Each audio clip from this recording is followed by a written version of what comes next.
Alright, it's been a minute since I uploaded anything. Sorry about that. I started a new job and my girlfriend has not been here, which usually I use her phone. But I got a new phone now, so don't really have to rely on that, thankfully. But anyway, that stuff does not matter at all to you, probably. But today I'm going to cover CF. His real name, Christopher Forgues. I'll try to get into later why he goes by the letters CF. I mean, obviously it's his initials, but like he has like kind of a deeper understanding to what maybe you would maybe to how you perceive his art. Certain people, kind of like Gary Panter. I would compare him a lot to Gary Panter. In terms of they have this really strong dichotomy between like auteur and amateur, and anyway, I'm going to try to do this kind of chronologically, although some of this is maybe mixed up a bit. It's pretty hard to figure out certain stuff, like when it happened, and because CF was he's constantly referred to as being part of Fort Thunder and being part of Paper Rad, or also Paper Rodeo and Paper Radio, which is a lot. It's all kind of confusing. I mean, all these similar names, and I don't know that he was ever actually part of Fort Thunder, because Fort Thunder was a place in Providence, Rhode Island, and I don't know if he ever lived there, but he definitely took part in like Paper Rodeo, which actually came out of Providence as well, where Paper Radio came out of Boston. So I think there are differences between these publications. Maybe I'm not the best person to point exactly what they are, but so a lot of the early stuff from CF is super rare and hard to find, but this book came out I think this year or maybe last year. There's still copies of this available. There's only, I think, 1,000. Maybe there's more. Maybe there's 3,000 because they did 3 different colors. I'm not sure if there's only like a handful of each one, but this was put out by Printed Matter. So actually, they're the ones selling it, but I guess the publisher is Delema. And it's edited by, I think it's edited by Paul Blight, but it's taken from his collection as well.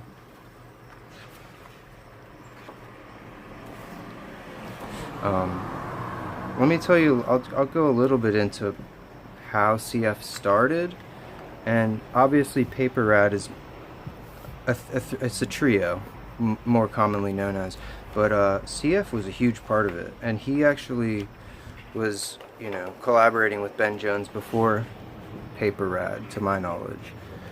So basically CF and Ben Jones went to the same school in Massachusetts, art school, and CF kind of came from a small town. Like he grew up reading superhero comics, if you can believe that, and he didn't really know about any alternative comics at all. But when he met Ben Jones, he said, you know, there's kind of that feeling when you see someone that you know you relate to. You just like you feel something there that like has to happen. And so they instantly became close friends and collaborators. And CF had struggle. He wanted to be a cartoonist, and he wanted to make comics, but he had trouble with the process and, you know, putting anything out and finishing anything, which is, I'm sure that's how anyone feels when they start, especially without any true art background or, you know, understanding of how you make comics. But so his idea was with Ben Jones to do a weekly publication called Paper Radio. And every week they would put it out no matter what, and they would just kind of force deadlines on themselves, you know, make it happen. And so this book actually collects some of those, although I want to say before you buy this, I have serious issues with this book. If you can obviously see they okay, the scans aren't great, first off. Second, I'm shocked at this, like, the way that they reproduced it. Just, I mean, first, why do they leave these borders in? It just takes up so much of the space of the page. You think, oh, I'm getting this amazing big book, I get to see these blown up images, or at least, you know, the same size as they were printed at. But no, they're shrunk down to tiny size, unreadable size, and not there are literally none printed properly, like at a size that you can read. They're all tiny, and I highly doubt that any of these were printed that small. Maybe some, but that is just an insane editorial choice to me. I won't rail on this book because that is a huge problem with it. I was really excited to see a lot of this material, and I think, yeah, it's cool that they wanted to fit more in, but okay, their priorities are all wrong. I mean, this paper is so thick and nice, where in contrast to the actual content they're republishing, I mean, these were all stolen from Kinko's, everything that Paper Ad and Paper Radio put out. Like, this is all cheap material. I feel that they should have kind of went with that, and if they're gonna print it at this giant size, maybe blow it up, or at least print it at the size it was so we can read it. I mean, and then they're only printing excerpts from certain stuff too, like you get a few pages. Pretty dumb. But I'll get past my issues with this book so I can just point out some early CF artwork that maybe so a lot of this stuff, it just will have a name. There's no real commentary either, which is kind of a bummer. But so I can see where CF is kind of, and I'll try to point that out. Paper Rad is very confusing, where, I mean, they would just write Paper Rad where 3 or 4 people, 5 people could have worked on it, and after the years, I mean, you forget that kind of stuff. I know, working in a collaborative projects, you forget, you kind of blur the lines, but you can see some early CF just right here. Very tiny. Like I said, unreadable. Completely unreadable. But it's cool seeing the art, I guess. I mean, it's a $50 book, so just consider that. If it's worth it to you, I mean, this stuff's incredibly rare, so seeing it at all is cool, but I would say, shit, I went through this just to, like, figure out what I should show you guys exactly that I could actually point out is CF. I think this one definitely is. These collaboration ones are really hard to say, but although this is like definitely Ben Jones, I mean, it's pretty straightforward. Here we go. You can see right here, I mean, this is how CF is a very signature. He does these, it's hard to explain, these format things, like, he's really interested in design, and he would kind of like, everything has a name and a label and, you know, a catchphrase that are these kind of nonsensical, I don't know if it's safe to say, like, magic inspired, but yeah, it's definitely not.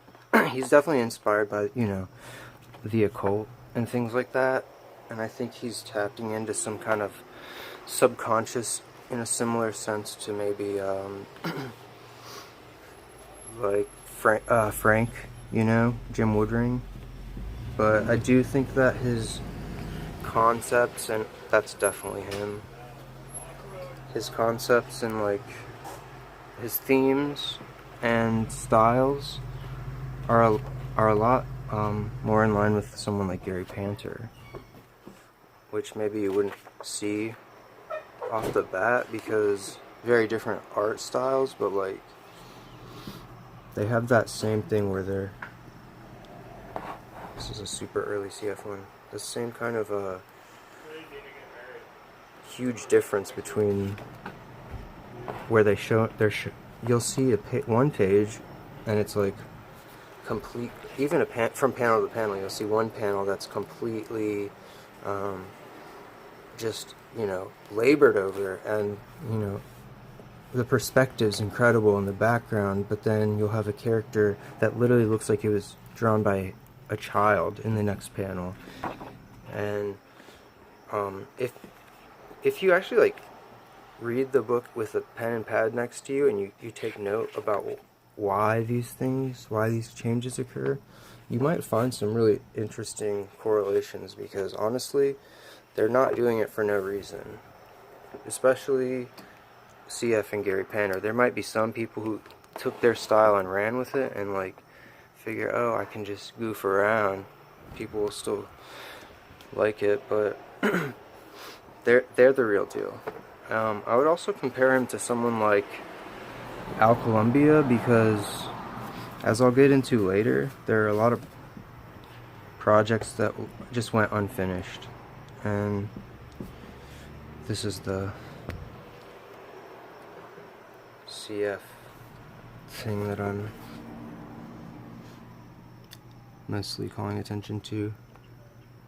Obviously can't say for sure, and actually there's pages in here that are labeled as just Ben Jones or just Jessica COC or just Paper Rad or even just Jacob COC, where you can, I mean, I know they're inspired by each other, but there's just certain parts where you know for sure that it's CF. So this is a zine that they put out called Gay Nerd. This is Gay Nerd 2, and I guess each one would be a different creator, I guess, because there's a couple in here that have different creators. But here's a short glimpse at some early CF art that really points to where he's heading.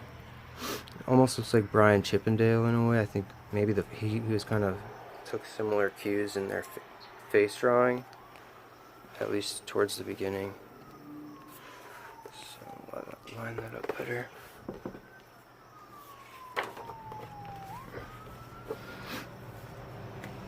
Here we just see this is cited as just Ben Jones, but here we definitely, I would say that's definitely Jessica COC here, and then this comic here, I mean, if you know CF's art, you can obviously tell that's him, very obviously. And I think this whole strip was a collaboration between the two of them. A lot of the Paper Rad stuff, sometimes even maybe CF didn't draw it, but he definitely helped write it. And you can kind of tell because his writing is very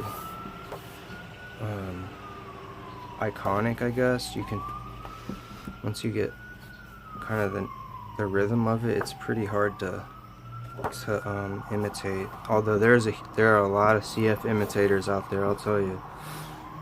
Most of them suck, but we got a couple who took it on and did the right thing. Like, I would say you wouldn't have like Simon Hanselman without CF. I mean, although most people would point to him being inspired, or some even would say he ripped off Paper Rad, I would say he's more inspired by CF, definitely. Maybe not drawing wise, but the use of colors and the watercolor, I mean, there's some serious similarities there. I don't think he would deny it. This is just labeled as Paper Rad, but this is something that CF does a lot, these circular panels. Definitely, I would say his lettering, it could be Ben Jones. No, that's CF. Ben Jones has a way more sloppy style. And you can see I would say this face, it's too perfect for Ben Jones' face. I'm not sure. Can't say for sure.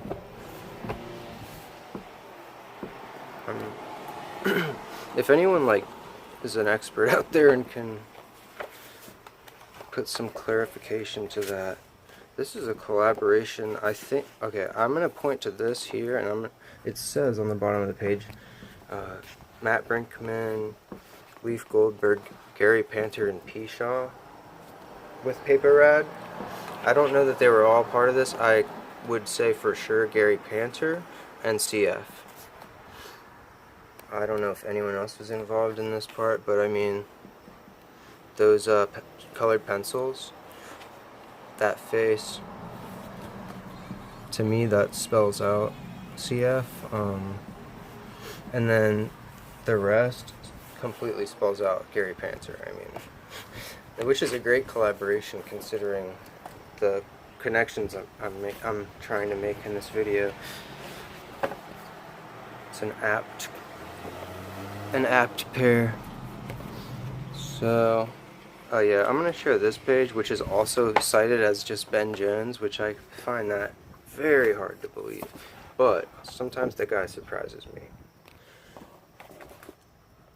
I would say that could be him, but this, I mean, this looks straight taken out of Powr Masters, almost. The lines, the use of a ruler and curve, French curls and stuff, like French curves, and these, like, you know, it's like a kind of illustration style almost. So I'll move on from this, and maybe I didn't talk enough about their collaborations in Paper Rad, but I guess I just don't know enough. It's a pretty mysterious, and it's not that well covered, especially now. It's kind of hard to dig that stuff up, but check it out if if it's worth it to you to see this stuff at all. Recommend picking this up. It's mostly Paper Rad, like the trio. There's not too much work outside of their stuff, and there's a section for each of them as well that kind of covers their stuff solo. It's an interesting book. I wouldn't say it's worth $50 because the editing is just kind of embarrassing on a lot of different points, but man, it's a great looking book. I'll give them that. High production value for sure, but I think they could have spent the money in better ways, to be honest. And I'm gonna move on to Paper Rodeo, baby. I have to move this out a bit. Oops. So these are going to be impossible to really give you a time frame on. I mean, 2005. So this stuff might have been even before that, but let's start with this guy. This is number 16 of Paper Rodeo. Actually, I'll start a little bit earlier. I think this is number 8 or 12. Frick. Number 8. So this is earlier, and there are parts in here that I would definitely say are CF as well, but I can't say for sure. But I'm still gonna point some of them out. Maybe not all of them, because I would feel kind of silly if I was pointing out the wrong person. But this, to me, the jack-o'-lantern piece, is far too uncanny. I've done a whole video on this series. I mean, I only have a few issues, but if you're really interested in this Paper Rodeo at all, I highly recommend checking out that video. It's called It's mostly it's called Modern Newsprint Comics or something like that, and I'm just covering a lot of different contemporary alternative comics that came out on newsprint. So this is a nice early piece by CF that is very simplified, but you can see where he's heading. And you get a, compared to a lot of other artists here, he is really playing with form, and I mean the format really, and the design more than a lot of them were. And this is a genius comic in terms of like simplistic narrative. This guy's car broke down and he's just pushing it, and this nice guy is kind of goofing on him, and he just starts whooping his ass and then runs away. The guy goes in, checks out the car, starts right up. Figures it was worth the punch, you know? I guess that punch wasn't a bad thing after all. He's always kind of got these little lessons. Anyway, let's move on. Let's one more thing in here. Because at the end of all the paper rodeos, they would do, I guess, I'm not sure if these people, I guess people would sponsor it. I mean, ads. They have ads for local to Providence, Rhode Island, I would assume. Shops, I mean, Acme Video Store. I can't say for sure, but it might be Ben Jones. I think it's CF. I just thought I would show it anyway, just, you know. Maybe I'm wrong, maybe I'm right, I don't know. Then this one would come next, chronologically. This is from... Shoot. This is actually, I guess, this is probably when he was still involved with just Paper Rad, and he wasn't really... I don't know if he was making his own work too much at this point. Although, like I showed you, I mean, he was still doing his own things even in paper radio. So, maybe I'll just bite my tongue there. I think that's him. Little intro. I mean, he's always interested in this like font, typed out letterpress almost, or even like a typewriter font. But yeah, this is a self-referential piece. I'll give you a little second to peek at it while I drink water. Alright, and then the last paper rodeo here, June 2005. I think you can get this one kind of cheap for some reason. I saw it on eBay for like 30 bucks once. I think this one's huge. I mean, most of the issues don't have that many pages, but this one's packed. And it has this amazing CF piece. I mean, this is a year before Powr Masters came out, so this is pretty much Pico. I mean, if you've read Powr Masters, Pico is one of the great characters.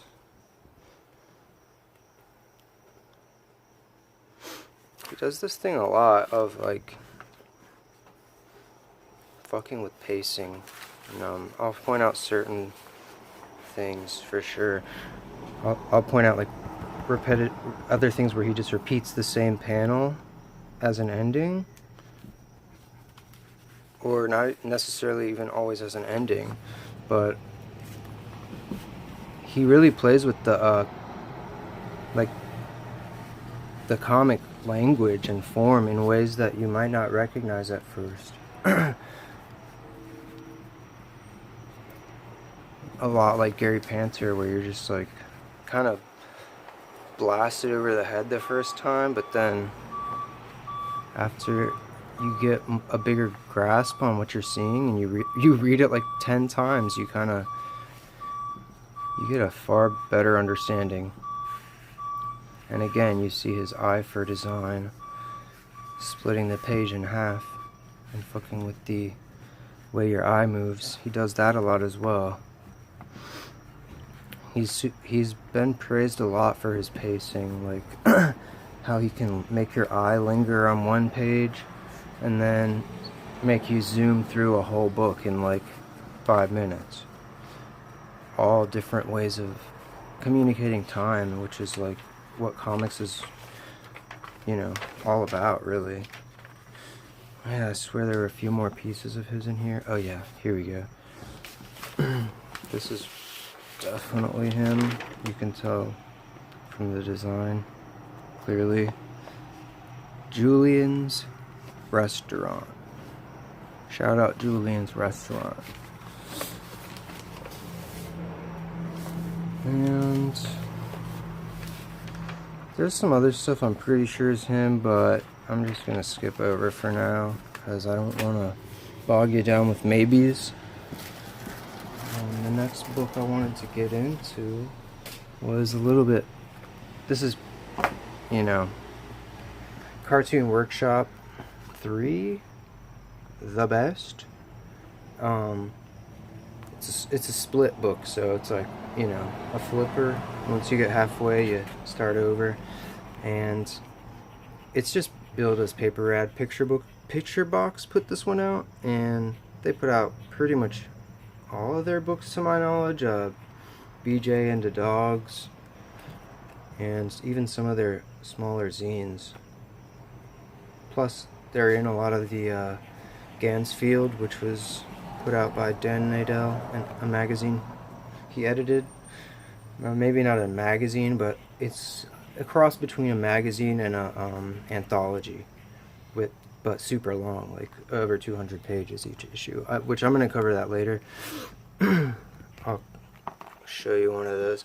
But so this actually has some of the same stuff I was showing you, but in color, and you can see the design clearly has the CF inspiration.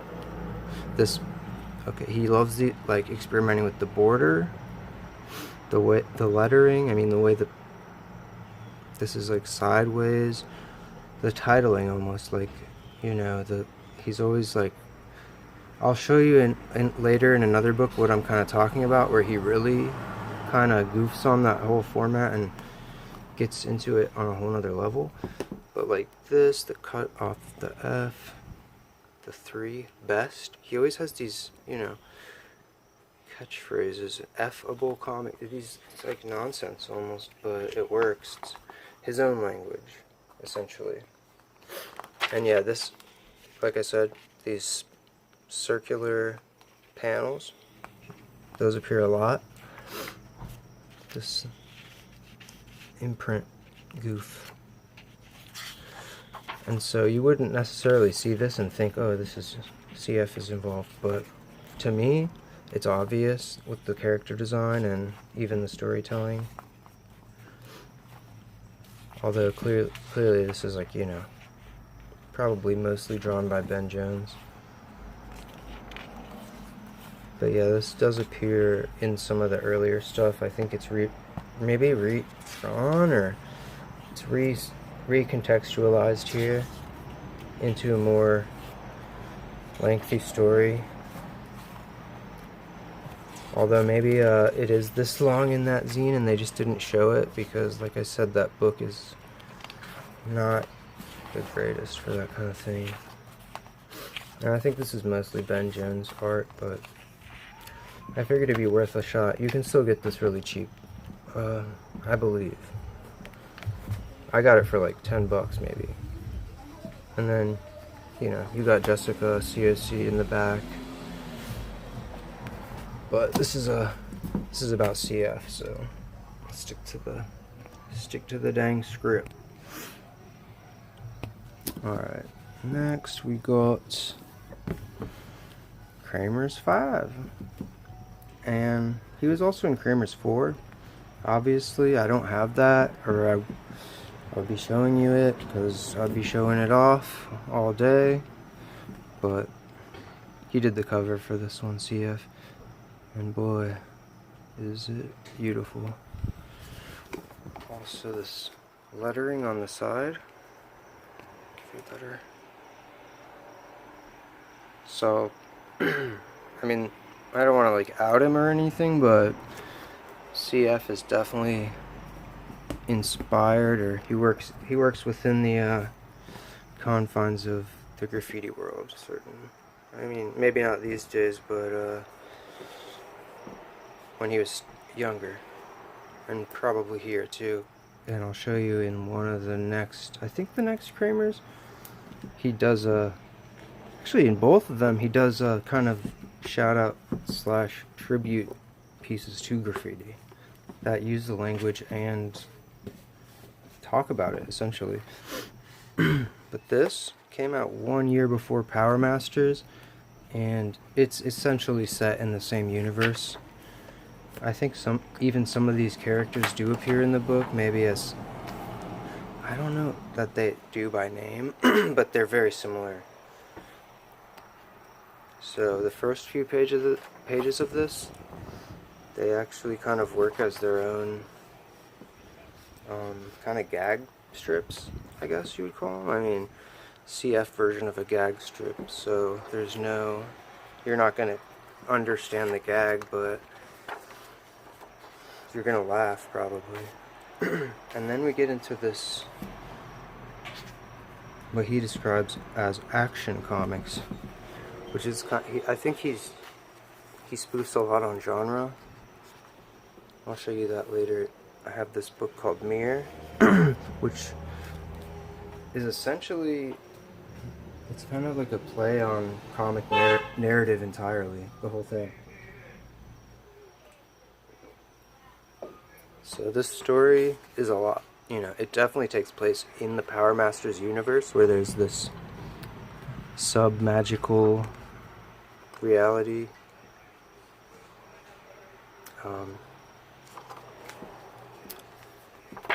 You can see for yourself what's happening. So this guy steals a tank after blasting the dude to bits. And his friend's like, dude, what the fuck? We're in trouble. Why would you do this? We gotta dip and hide this thing. Throw some branches on it, but it's too late.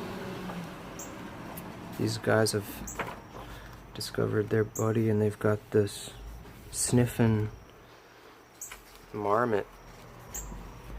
They make their way to Matthew the Owl's house. None of this is ever explained. I mean, his world just is. And you just pick up on the rules or you don't. I mean, if it doesn't work for you, then just put it down, I guess. There's no explanations in CF World. Although this stuff really does work as easy storytelling. I mean, anyone could read this and understand what's happening. Later on, he really strays from this a lot. But a lot of people would consider this his peak, probably, in his opus maybe, Powr Masters, even though it was never completed, sadly. I think unfortunately what happened is it got too big. I mean, it got too influential and everyone started trying to copy him, and for an artist that's boring. I mean, you want to do something new. Same thing. This ending sequence of the same panel drawn over and over. Pretty common in his work, actually. And it definitely is meant to portray time here. I mean, they got caught, they're imprisoned. And instead of hating it and being sad, they say, well, we are caught and we are in prison. It means we have a private ability to imagine another situation. We'll do this with grace and diligence. Very positive affirmations in some of his work. It's kind of funny. So at first, I always assumed the back was drawn by someone else, but after seeing this, and I'm certain it's him. So different style-wise from what I've expected, but so this is the graffiti inspired one-pager. This dude's just blasting a whole rainbow out of his lungs, and this kid's like, where'd you learn to do that, man? With boss skills in abundance, are your lungs filled with paint? Yes, your paint. silliness. Then move on to Kramers Ergot. This actually makes me so mad when people say Ergo. I'm not sure where that came from. Kramers Ergot, like it's French or something, but what the fuck? It's not. It's ergot, like you know, freaking LSD, man. I'm assuming that's what it's referencing. Nobody's ever cracked the name, like what it means. At least to my knowledge. I mean, it's the one thing I actually don't ever want to know. But so this is like, I would say that this is a reference to graffiti as well. I mean, out to bomb.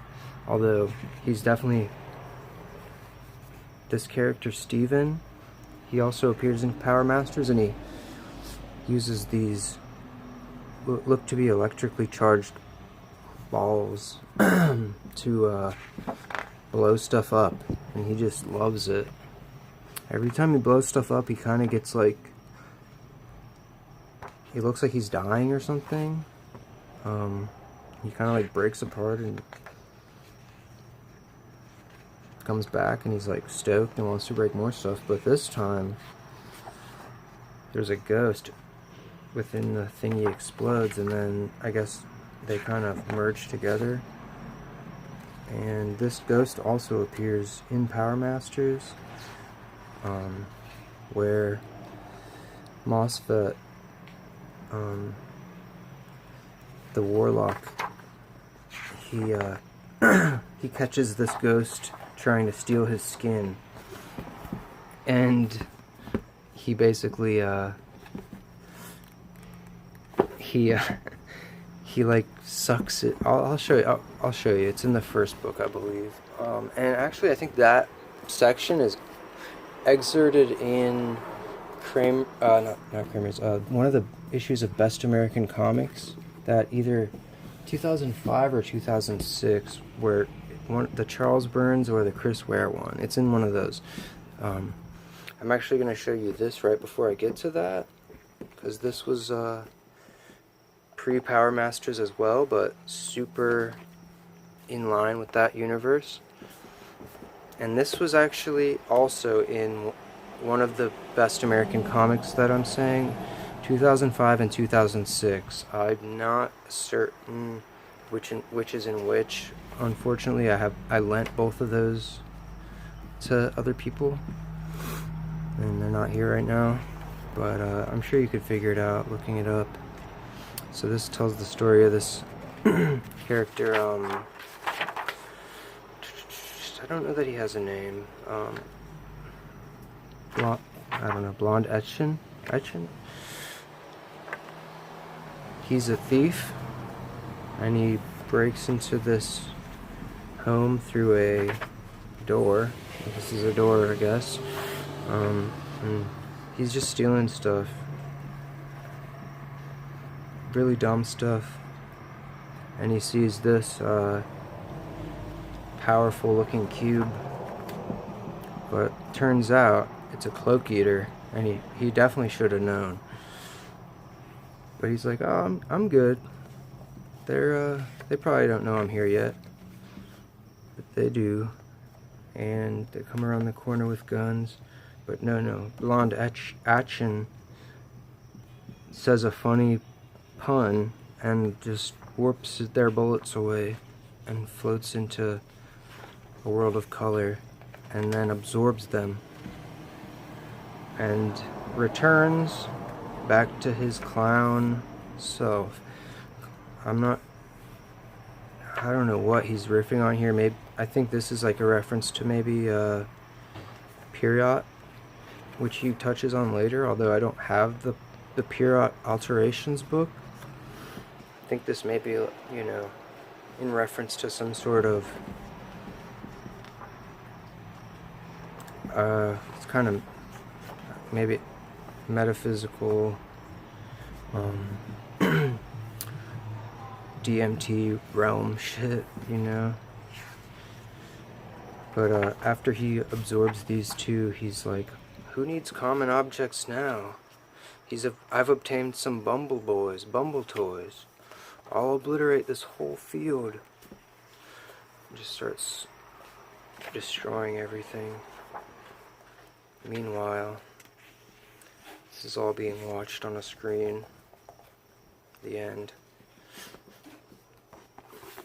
This book's relatively easy to find for like maybe 20 bucks or so. Definitely worth picking up. It's thick and it's full of great stuff. Not just comics, but all kinds of articles as well. Ganzfeld. This is number 4, Art History. Oh yeah, one last thing about the Ganzfeld. I haven't been able to find number 1 or number 7, and there is no number 6. It was just a goof. There's no number 6, but there is a number 7, which was like limited to 1,000 copies, and I know CF is in there, as well as like a bunch of other sick stuff. But you can get 2, 3, 4, and 5 very easily, and there's some great work in all of them. They had actually a rivalry kind of with Kramers, which is kind of hilarious to think about. I guess they just didn't really. They just had so much in common. It's easy to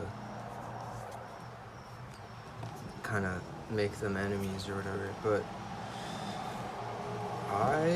I'm gonna actually make a video kind of versing the two, because I think it's funny. But anyway, I had to shoot this part on my girlfriend's phone now because mine just is dead, of course. So sorry if there's like any, quality difference. I apologize. Yeah, I'm good. This is Powr Masters 1, obviously. Pretty hard book to find, unfortunately, these days. Picturebox was supposed to originally put out 6 copies, which never happened, but there's 3 of them. And the 4th one was supposed to come out from Fantagraphics, but never happened. And even though there's still a listing on Amazon, don't let it fool you that it never came out. Although there is like information, and that I guess it said that he put a preview of it for sale on his website. And I don't know if that was digital or if he actually shipped it to people. But if anyone knows what happened with that, or like, I have not been able to find anything online, so if anyone has the preview of number 4, please come forward and send it my way, and I would love to see that, and maybe even share it. Anyway, so this is number 1, and it's giving you a bunch of characters to memorize first thing, which not necessarily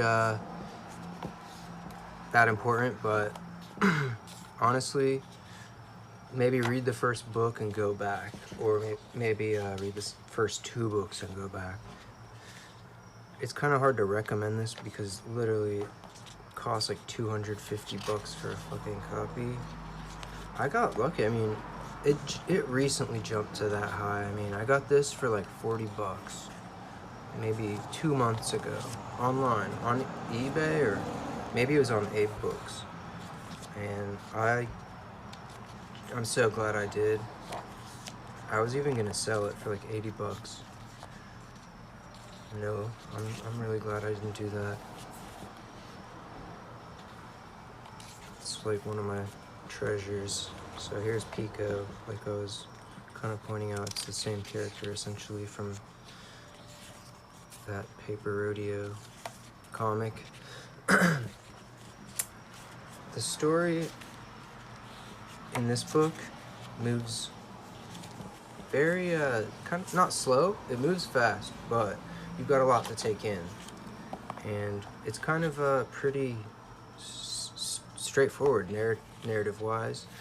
You've got this one character that you're kind of following. His name's a little bit hard to pronounce. Subraterio,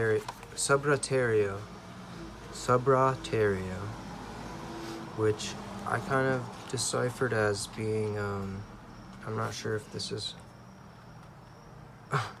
100% accurate, but an anagram for like subpar art.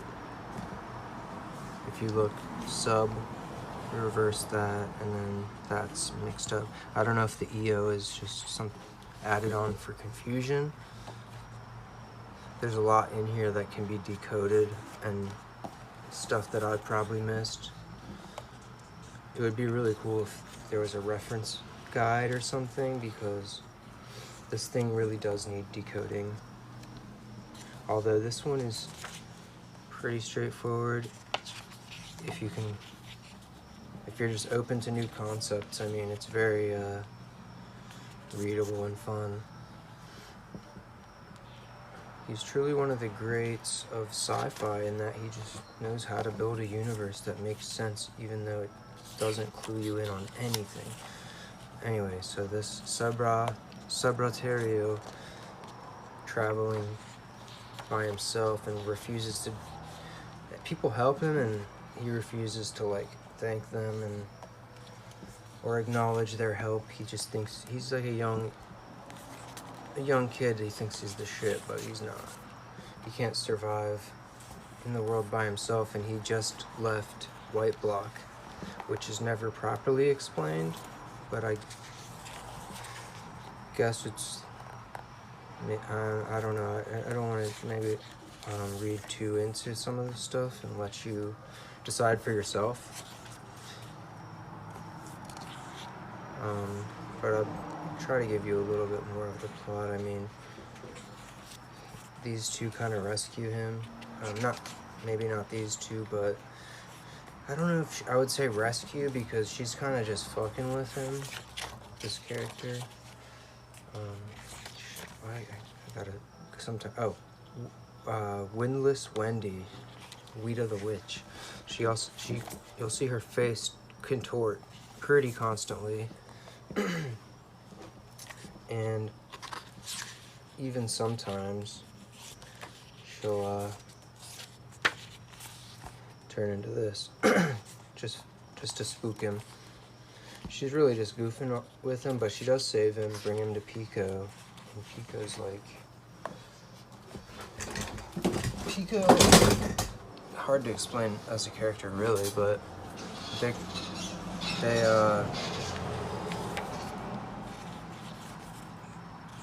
most of the time Pico addresses the reader directly, not necessarily that they're a reader, but looking outwards and talking about, you'll see at the end of the book, talking about the things that they collect. But in this section, and in the real story that's going on, a lot of people, I guess, live at Pico's house or stay with Pico. Pico loves having guests. I don't know what Pico's power is other than collecting, and the thing about this book is it's described as a world in which all these characters, they have magical powers, but the powers shift depending on their emotional world and how their emotions change. I don't necessarily even read that from reading the book, but I don't know. Everyone seems to retain their same powers to me throughout, although maybe I'm missing something from what they mean by that. This is the section I was speaking of earlier.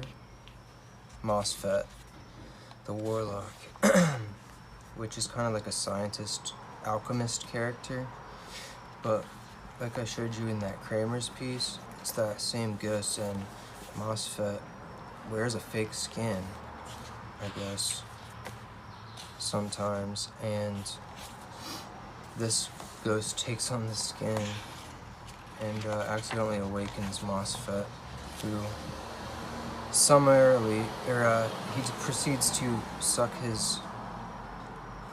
him out from his butthole and then throw him up into this device, which he goes outside with, and the chapter ends.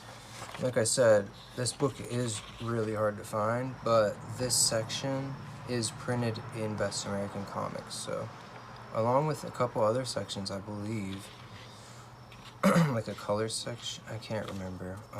I think the end part of this book is featured in there as well, which is pretty amazing that they would do that. It's so cheap to find those. I mean, almost every issue is great, but 2005, 2006, the Charles Burns and Chris Ware, plus the Francois Moulet volumes, those are all super worth spending $5 on. I mean, obviously it costs more to get new, but like, you can find them so cheap. Some of this stuff really gets into CF's, maybe his fetishes.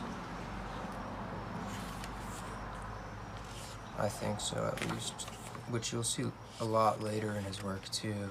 As this progresses, he really starts putting his all into it. There's definitely a lot of sigil action,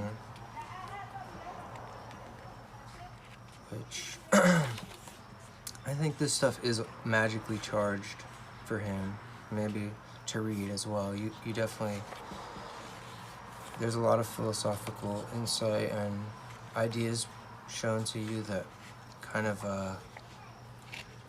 could potentially alter your consciousness if you're into that kind of thing. If you're open to, like, and susceptible, there's some magical power and intent put into this work. And CF is one of those characters, kind of like Al Columbia, where he's just mysterious. His interview, they honestly kind of speak similar if you listen to the few interviews both of them have done. They're like soft-spoken and they're charismatic and super knowledgeable about what they do, and unfortunately they just don't put out a lot of work, I guess. They're like, and they're kind of flaky people, like, not necessarily flaky, but I get it, it's like perfectionist maybe. They don't want to put anything out unless it's worth it, or like maybe they're just not working all the time. Like, the inspiration strikes in certain ways for different people, and maybe he was super prolific at the time here, and I think he is getting back into that stride. But after Powr Masters, it feels like he kind of felt like complicated about comics, and he really just drastically kept trying to change his style. And to me, I think he should have just ran with it, but that's what a fan always wants. As a critic, I'm glad he keeps changing. But man, I wish he would have completed this stuff. And this story, I mean, every panel feels like it's so full of detail in this one compared to the second two, which also there's a lot of different, the pacing of this book is so much slower, even though it reads really comfortably and fast. For some reason, books 2 and 3, you can zoom through. Like, there's panels left. I mean, there's complete, like, sections that are just dedicated to, like, very small moments. Where this one is just jam-packed with information. Once you get into book 2, a lot of, not much more story progresses. And that's not necessarily a bad thing. it's kind of bummer because it was supposed to be a six book series, but then it was shortened to a 4-book series. So it's kind of like you want him to like tie up the ends, I mean, because there's nothing left, but he's not getting into that yet at all. He's just introducing more characters, and there's a lot of, what's really cool though, I will admit, is the way he introduces new art here, where he does a bunch of colored sections in books 2 and 3, which honestly, when I first read them, I felt like, oh man, maybe he's just like bullshitting in certain parts, or he just wanted to get through pages to, here, I'm gonna scroll through this chronologically. Maybe he just wants to get through pages to like get the book done. I think I was way off base on that, and that the moments that that's the first time I read it through, but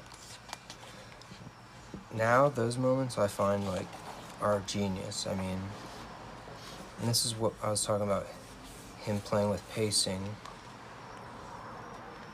But and also I mean, all his themes that I was speaking of earlier were like these incredibly delicately drawn like compos with this just lazy I don't want to say lazy, but it's amateur, almost childlike style, where the first book was kind of all very delicate. I mean, he's putting so much effort and work into each panel. Here, he's trying to make it simplify and see what he can do with less. I mean, he definitely accomplishes some stuff, and here you can see the exact same thing I was talking about earlier. These almost unmoving panels showcasing time.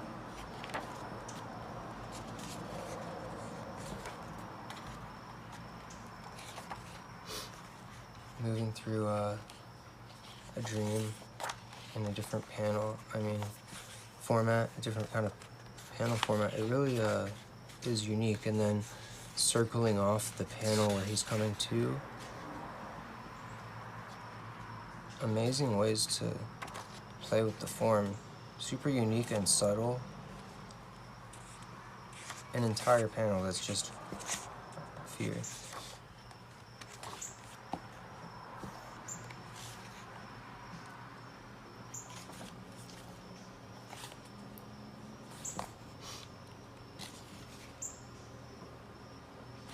You can really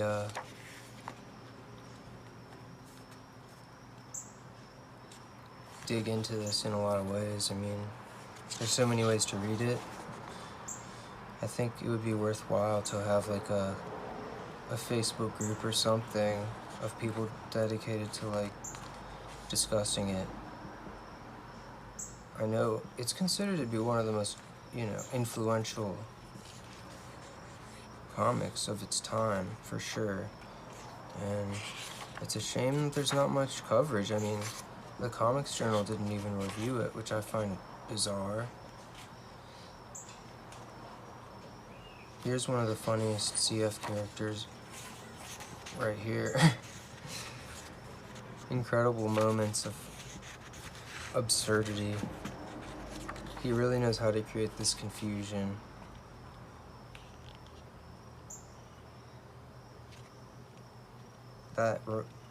It's kind of similar, like I was saying before, with Jim Woodring. Just tapping into something else that's like, it has its own internal logic, maybe. But it works if you're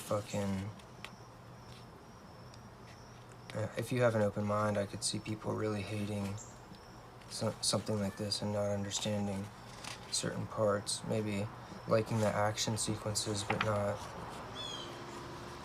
I mean, certain things, which I don't know if this is something he was attempting to do, but I had to read certain passages like 10 times before I realized certain times are just like, it is what it is, it's what I read. I mean, you can't form too much from it sometimes, but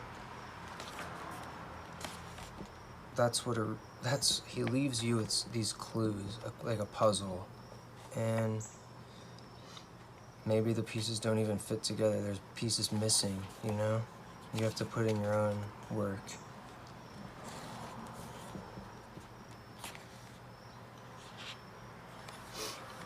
It's hard not to talk about CF with esoteric, silly, without that way of speaking or thinking, because that's what he's working with here. But look, these pacing things here are just pretty beautiful. But, like I was saying, I mean, it could be interpreted here, to me, like, I mean, I know it's supposed to be like the sequence, but that he's just trying to fill out space and get this thing done. I don't know if he's waiting to the last minute to finish certain parts, or if he had a deadline on these books. I think that would explain a lot,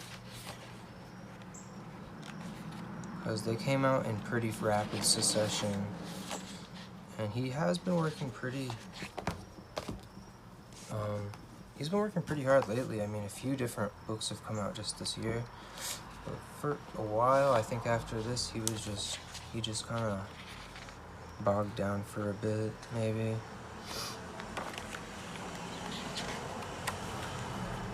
It's volume 3, so you can actually pick up volume 2 and 3 still for relatively cheap.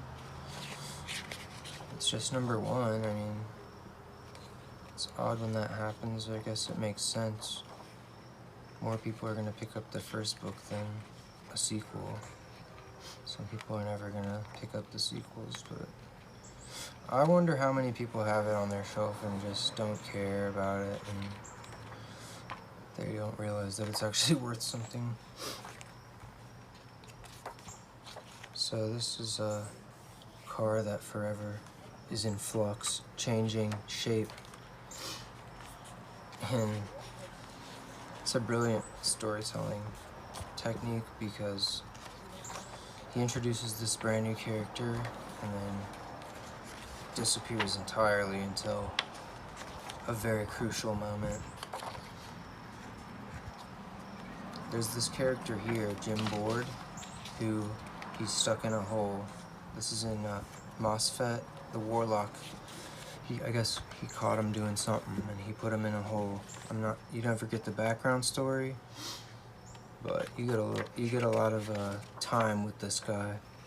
And he's bored. He's Jim Bored. He needs to pass this time. I mean, there's nothing to do, so you take a trip into his mind, trying to entertain himself with this little cartoon sequence. Kind of it looks like it was drawn by a child, essentially. The outsider art story.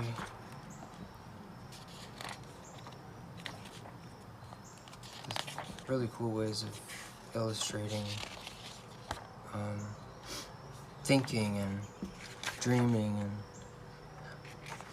different states of consciousness and different realities.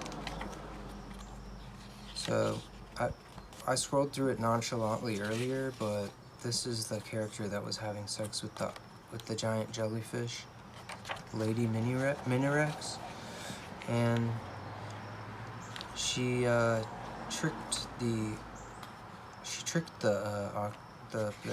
jellyfish into thinking that it was hurting her the whole time, but secretly she had used this egg to protect her, and they were just wanting to get the seed. But I think she's also very into that kind of thing, you know, tentacle porn, I guess. She's into tentacle monsters, and she's pregnant with this seed. I assume it's some kind of royalty. Not sure exactly what they plan. One's up here.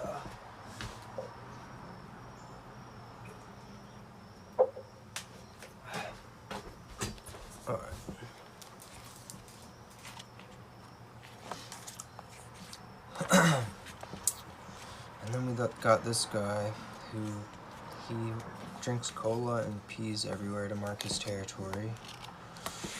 But he's actually one of the most relatable characters that you get here, because he's just kind of a nice guy, I guess, in terms of like protecting others. I mean, this guy's a total douchebag. You can just, the way he's drawn, he's very villainous. Everything's angled, and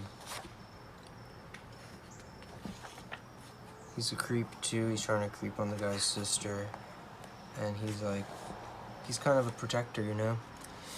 Although he just pisses on everything. These two, Steven and him, very destructive characters. And they get together here. And trouble is ahead for them, essentially, probably, and others. Here we get more back into his more into his fetishistic stuff. I don't know if this is what he's really into, or it must be. I mean, it's drawn so passionately and well. It seems like his interests are served pretty well here.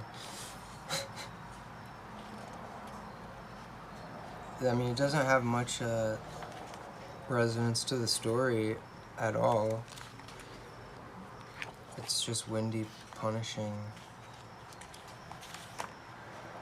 I guess, I don't know if this, I mean, this was referred to earlier as this character's sister, but here she's like Wendy's pet.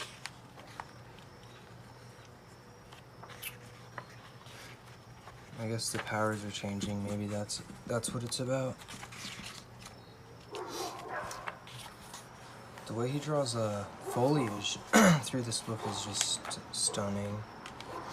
And here we get into a night sequence, which is drawn entirely different than any other part of the book.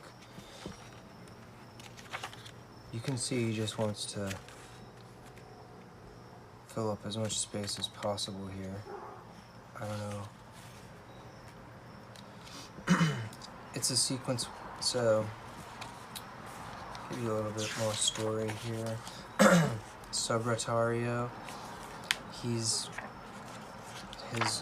back to being a healthy guy, and he thinks he can survive in the woods alone at night, and so he leaves Pico's, hides in his black bag to sweat out toxins and poisons, and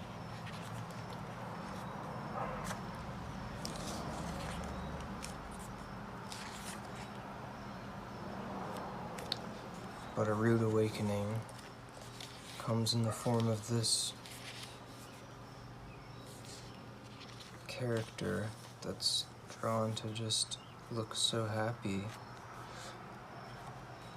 Slices him through the bag, doesn't even, I don't know if he knows he's there or what, but wakes up and arm gone.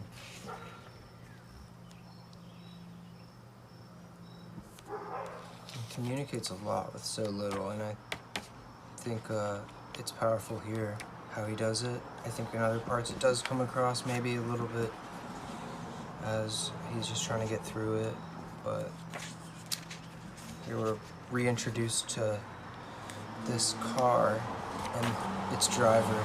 It's forever changing, you know, it's in flux, and boom, he's running next to it, and then grabbed, and then boom, he's on it. And this car somehow repairs him and gives him this robot arm. And just as soon as he's on, he's off. Just thrust off. Boom, hits his head like an idiot. And Pico back to the rescue. Then we get a peek back inside Pico's collection.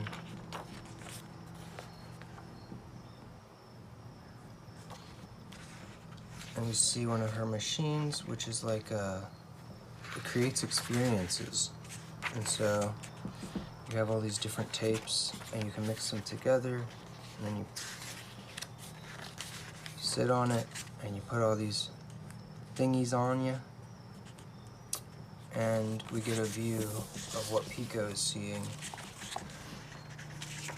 This is one of their favorites, apparently, Airborg. It's like a action plot with a lot of magic symbolism.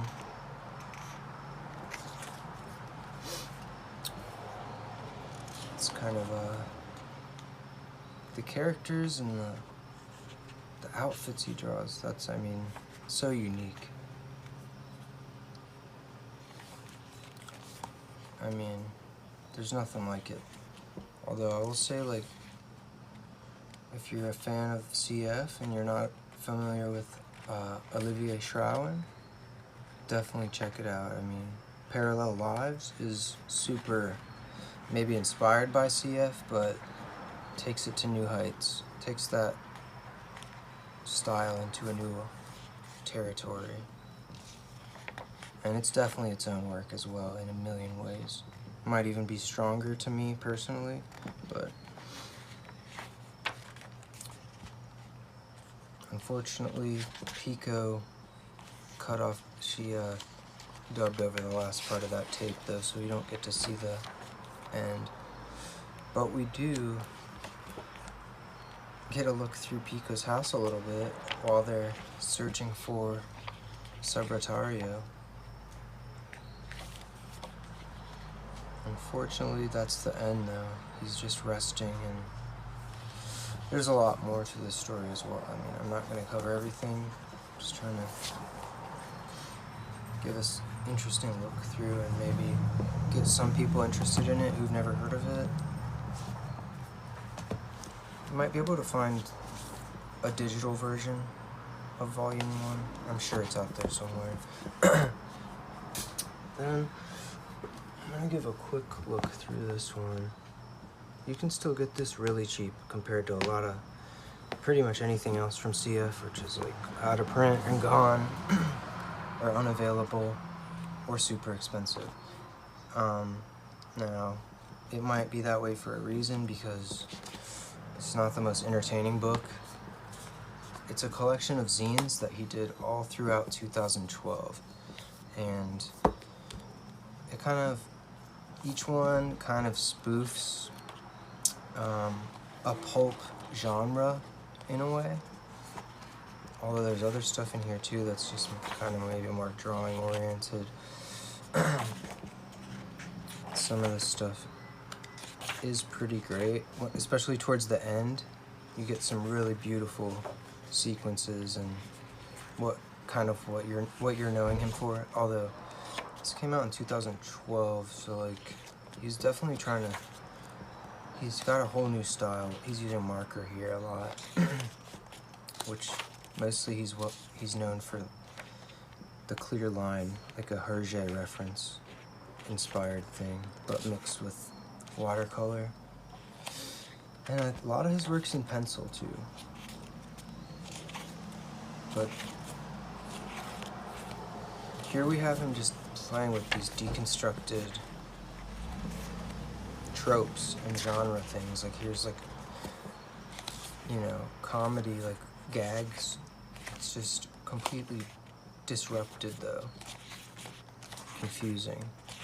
The whole book leaves you confused with every end of every story. I think that's the point for sure. I think that he's trying to give you a moment or like a experience more than anything. There's some photos in here that I find to be just pointless.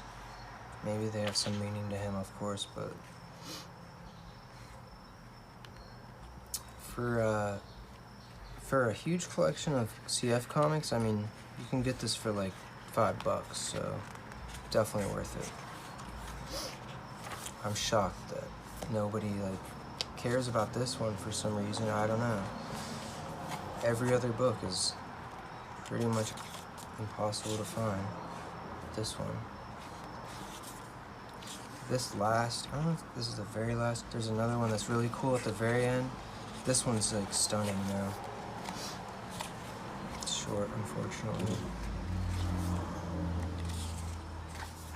But this, here we get a look at what CF is really, what he's known for and what he can accomplish when he's just having fun. Super psychedelic in so many ways, surreal.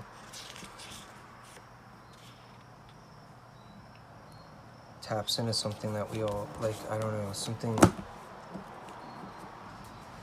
magical that isn't like a subconscious world that is, we recognize it. We recognize like the faces and like the contorted looking, I don't know, it's hard to explain.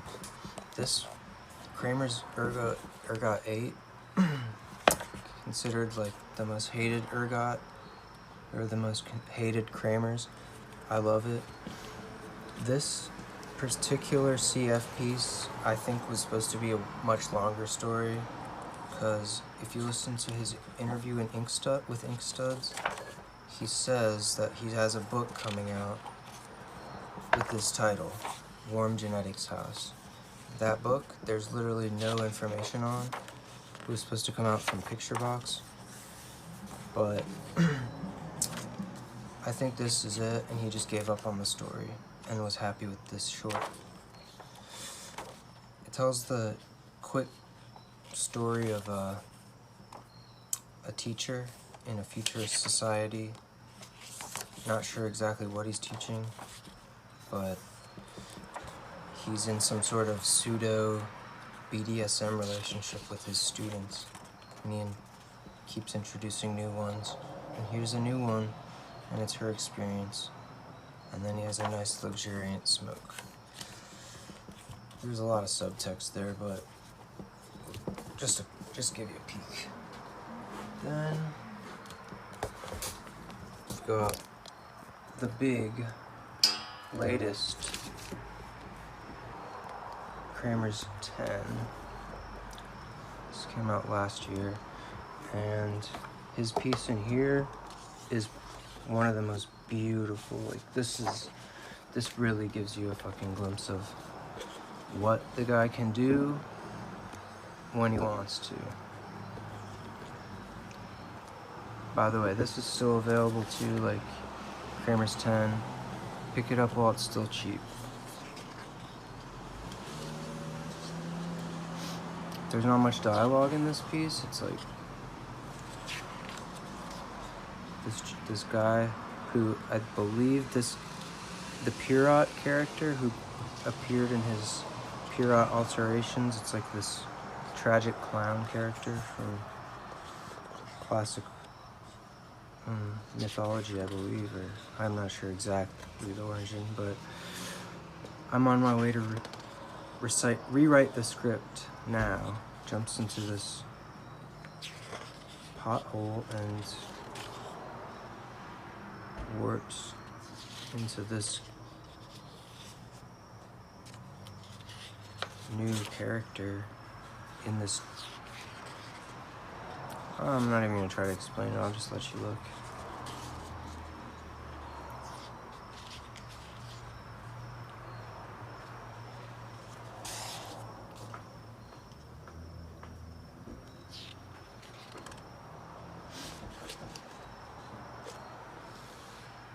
And that final image is insane. I almost want to buy another copy of this just to like cut out the pictures, frame them. I mean, this whole book is like, every page would be perfect to frame. But the CF one,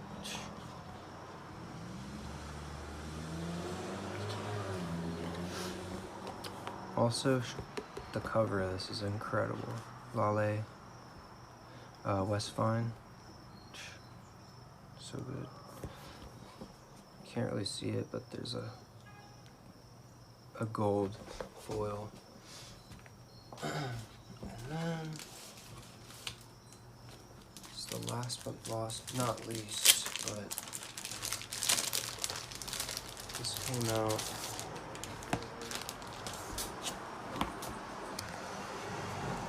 just this month from Anthology Editions, which is also a record. They're originally a record label called Mexican Summer, and they just started an imprint to start putting out comics mostly.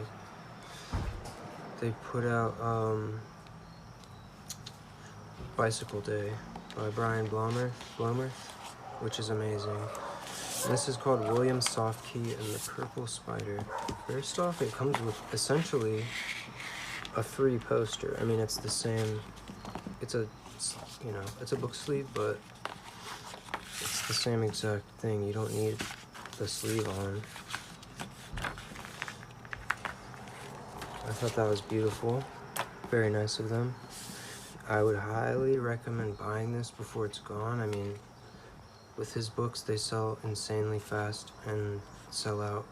When they sell out, they're gone. He doesn't reprint stuff. Like, I wish Powr Masters would be reprinted, but it probably never will. And I'm not even sure that he owns the rights, probably, but maybe Picturebox has some say. I don't know. So he did another book between Kramers and this, and there's another zine called Relay. Other book I've been talking about a little bit, Pure Alterations, which I should have bought when I had a chance, but I goofed. So that's why you should pick this up. Don't even think about it. If you hate it, wait a couple months and you can sell it for like $50 or something. Who knows? I don't want to give too much away about this story, but it's about like a metaphysical library that gets invaded by a very heavy spider, millions of pounds, and this sewer-dwelling character that has no clothes on because he's poor, apparently, William Softkey, is sent in to take care of the issue, the problem, the threat, the spider. These girls, they work for this guy and run his library. He's the owner of the metaphysical library, and he can easily destroy this spider, but he doesn't want to. He doesn't feel like it. This is like the longest CF comic I've seen in, I mean, it's probably since Powr Masters. So it's literally just, I mean, everything he's put out since Powr Masters has been like, you know, it doesn't, it'll be a lot of indirect stuff, not any direct storyline, like a direct comic, so this was a real treat. I picked up his newest zine, which is like a giant, oversized, from, I think Mania Press. French publisher. It was short, like 12 pages maybe, and it's just drawings that are really beautiful, but I don't know, I sold it. I don't know, I wish I hadn't. I made a few bucks, but I thought it was gonna be a new comic, so I was a little disappointed. I knew I needed some money at the time to make a few bucks, whatever. I'll find another copy one day. I don't want to give away much more story because I think you should buy this, but I'm going to skip ahead some and show you this crazy psychedelic section a little bit, because you get some of that, what you want from CF to see. This fingers turning into this book, and just, I think he does a lot of this stuff with rulers, I'm not sure. But it's very quintessentially CF. These like warping landscapes.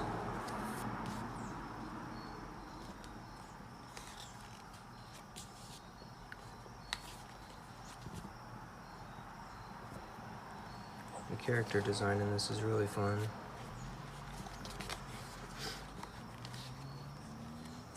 Very childlike. Alright, that's it. Thanks for watching. My voice is kind of beat. At the end of this shit, I need more water. Anyway, have a good one. Subscribe if you like this kind of thing. There's a lot more videos on my channel. I'm gonna try to update more regularly, but not promising anything. Take care. Thanks.